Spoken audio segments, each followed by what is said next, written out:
All right, so welcome back to Law and Crypto. My name is William Kraus, and I'm an attorney focusing on litigation, governmental investigations, and other disputes related to digital assets and blockchain technology. I was out last week for the holiday, and it's been a minute since the last episode. And as usually is the case with crypto, kind of a lot of it's been happening. But today I'm going to focus on crypto fighting back. What do I mean? Well, really, crypto fighting back for the legal system, filing suit against various governmental agencies, to give them guidance that the industry has really been calling for a long time, or to question what might appear to be arbitrary decision-making. Now, before we get into that, as always, I want to offer my very friendly reminder that while I am a lawyer, I'm not your lawyer, so nothing I say should be taken as legal advice regarding your specific situation or investment advice of any sort. I also need to make clear that everything I say is my personal opinion, not the opinion of my law firm, and my comments are being offered for entertainment and discussion purposes only. This also could be considered attorney advertising in some states. So if you do want my legal opinions on your specific issue, feel free to contact me directly. You can find me through my firm's website, or you can look me up on Twitter at WKRAUSESQ. All right, so let's dive in. About 2 weeks ago, on June 29th, the Securities and Exchange Commission denied Grayscale Investments' bid to convert its Grayscale Bitcoin Trust, or GBTC, to a spot Bitcoin ETF. Now, if you've been paying attention to crypto for any period of time, you probably know the SEC has denied many applications for various Bitcoin ETFs, which would, essentially provide an exchange-traded fund tied to Bitcoin that folks could buy and sell in their brokerage accounts like Fidelity, Vanguard, whatever. As you can imagine, this would allow for some people to take advantage of the price movements of Bitcoin, but without having to sign up with an exchange, fund an account, buy and potentially hold Bitcoin, figure out cold storage, all that stuff. And I'm not going too far out on a limb here when I say that I can personally think of a lot of people who want some exposure to crypto, like crypto curious, but they're overwhelmed by the process of actually buying some. I can also think of a lot of people who wouldn't want to necessarily hold one Bitcoin themselves, right? Or have to figure out, a recovery seed or a Trezor or something like that, but would love to buy and sell it, like they do stock through their brokerage account. And because people want this, and a lot of people want this, a lot of crypto companies have fought over the years to try to get their spot ETF approved for trading by the SEC. And they've been denied and denied and denied again. And in fact, these denials have formed the foundation of what is probably my favorite crypto meme, just to show you, how cool I am right here. I think this is hilarious, right? But I mean, the fact is, you come in and they're fresh-eyed and think it's all great, the first time that they got this great idea for a Bitcoin ETF, and then pretty soon you're the Joker and, just look like that. So anyway, a long, sad history with Bitcoin ETFs in the eyes of the SEC. So what's the deal with Grayscale? Well, they hold one of, if not the only, as I think about it, SEC-approved Bitcoin trust. And that allows folks to get some of that exposure to Bitcoin. But unfortunately, there's a lot of trade-offs there. Mostly the cost of this Bitcoin trust, might be trading at or below or lower than or higher than what Bitcoin is actually trading at in the spot market at that time, depending on demand. So it wasn't always great for people because, as you can imagine, in some cases, to get that exposure to Bitcoin, you had to pay a premium over what Bitcoin would have cost, or in other cases, your shares might be worth less than Bitcoin was worth in the spot market at that time. Now, notwithstanding those trade-offs, Grayscale did really well, right? Sort of a first mover, if you will, and definitely, a very big sort of investment out there, right? It was something like $14 billion in assets before the SEC's decision came down. And in light of their size and their prominence in the market and what they thought were changing attitudes at the SEC, they then moved to convert their Bitcoin trust into a Bitcoin spot ETF, which would have been the first one ever. And they got a lot of momentum and press, in no small part because they actually reached out to all their investors, via email and the members of the public generally on Twitter and whatnot, and urge them to send comments, sort of like pre-written comment letters to the SEC, asking them to approve what really amounted to a bit of, sort of administrative rulemaking. So they had like 11,000, 12,000 of these comment letters come flooding in from, various investors, members of the public, et cetera, urging the SEC to, enable this conversion of the trust to a spot Bitcoin ETF. People thought, hey, maybe the SEC is finally going to do it. Maybe they're going to grant the spot ETF once and for all. And then they didn't. So I will pull this up now. In all this glory, you have an 86-page order. And for what it's worth, it actually relates to New York Stock Exchange, ARGA Inc., and their sort of request, right, to convert this. So most of this is actually directed towards them. And I'm not going to get into the weeds too much about what it says, but, it's interesting that this is sort of probably the best organized and the strongest, argument yet. And actually, there was 2 rejections on that day. There was Grayscale and there was this Bitwise ETF as well. And still sort of went down for the same old reasons. I'll get into that. At the end of the day, it mostly boils down to the SEC taking the position still that not enough is being done to prevent fraudulent and manipulative practices and to protect investors and public interest. Among other things, the SEC sort of fell back on the same lack of surveillance sharing that it had raised in the past. And if I do a Control F here, so my computer slows down, I think there is 136 references of surveillance in this order. So, you can read it if you want, but basically it talks about, traditional markets and how, there's this sort of shared surveillance to go and monitor, manipulative trading and how this is sort of a safeguard that's needed. But at the same time, arguably, very, very difficult for the crypto markets to do.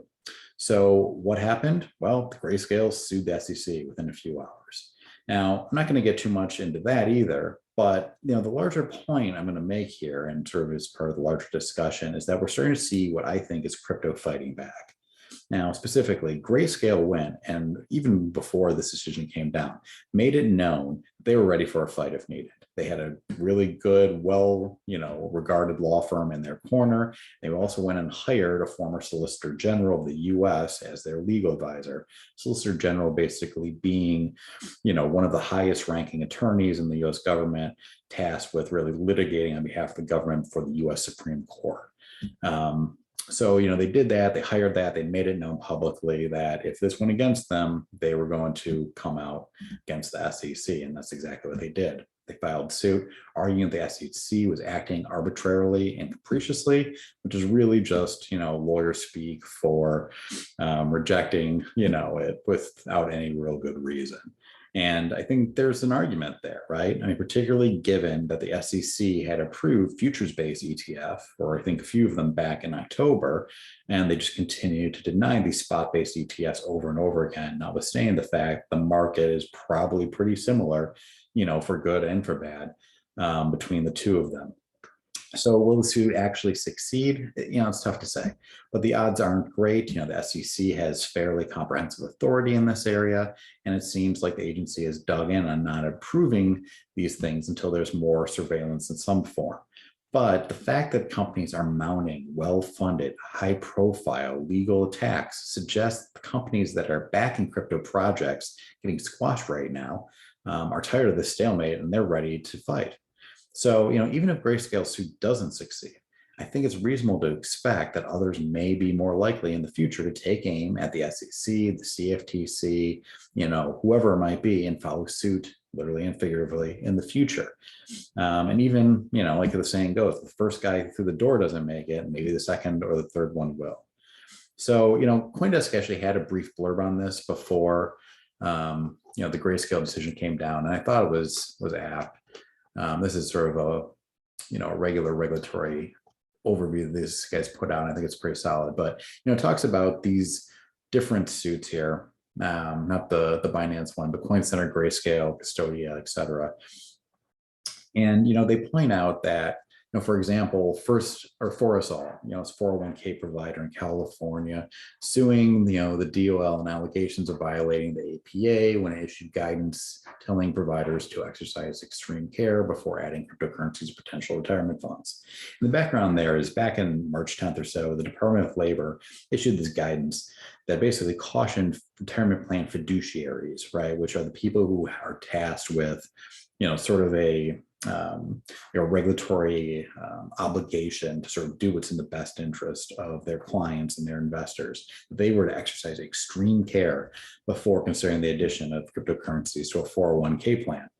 The deal also announced its intent to conduct investigations, specifically targeting retirement plans that offer participants investments in crypto. And they generally just put a scare in folks that run 401ks by saying that they really needed to consider how their fiduciary obligations were met or not met by crypto. Now, I mean, again, these terms might not mean a lot to a lot of people, but I mean, that's taking a shot right at these people and their livelihood, their licenses. It's saying think twice before you do crypto because we might come after you and sort of dig into your decision. And that was pretty significant. I mean, again, in terms of Department of Labor guidance, right, like how significant it would be. But, that was a shot across the bow of a massive retirement industry that is really interested in getting into crypto.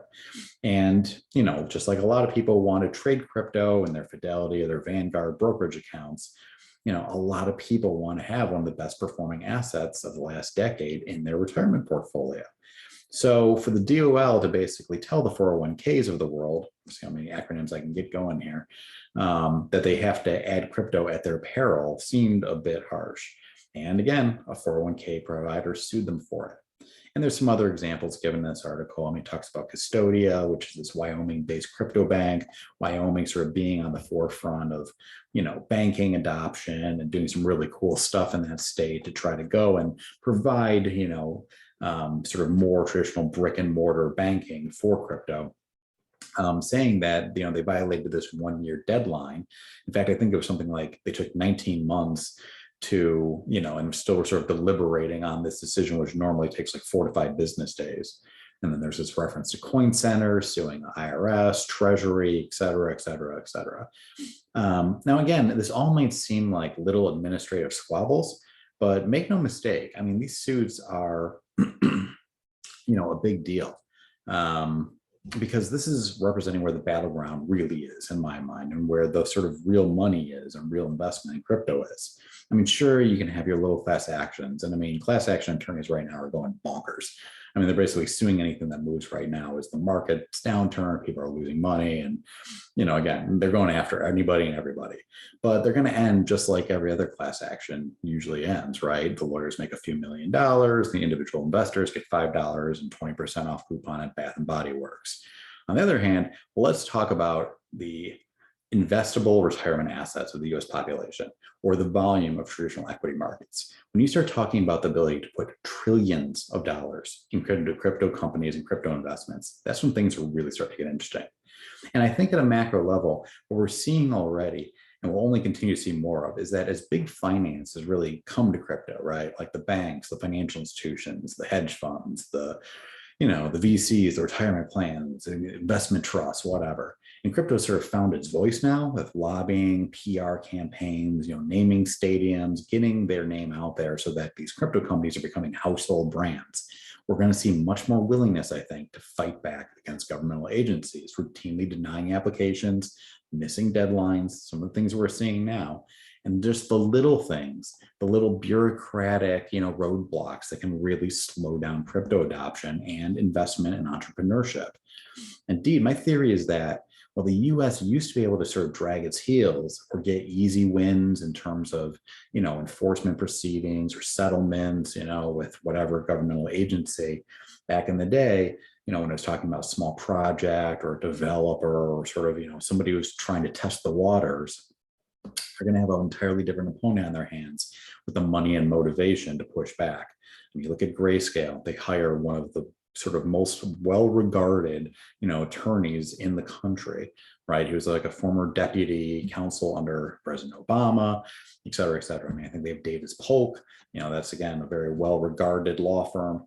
And, they've got $13 billion assets under management, and they can bankroll a serious fight here.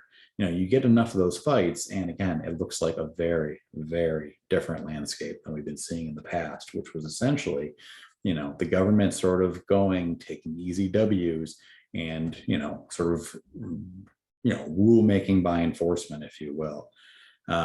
So anyway, that's what we got for you. So I hope you enjoyed this week's talk. I will plan to talk to you again in 2 weeks, and I will see you then.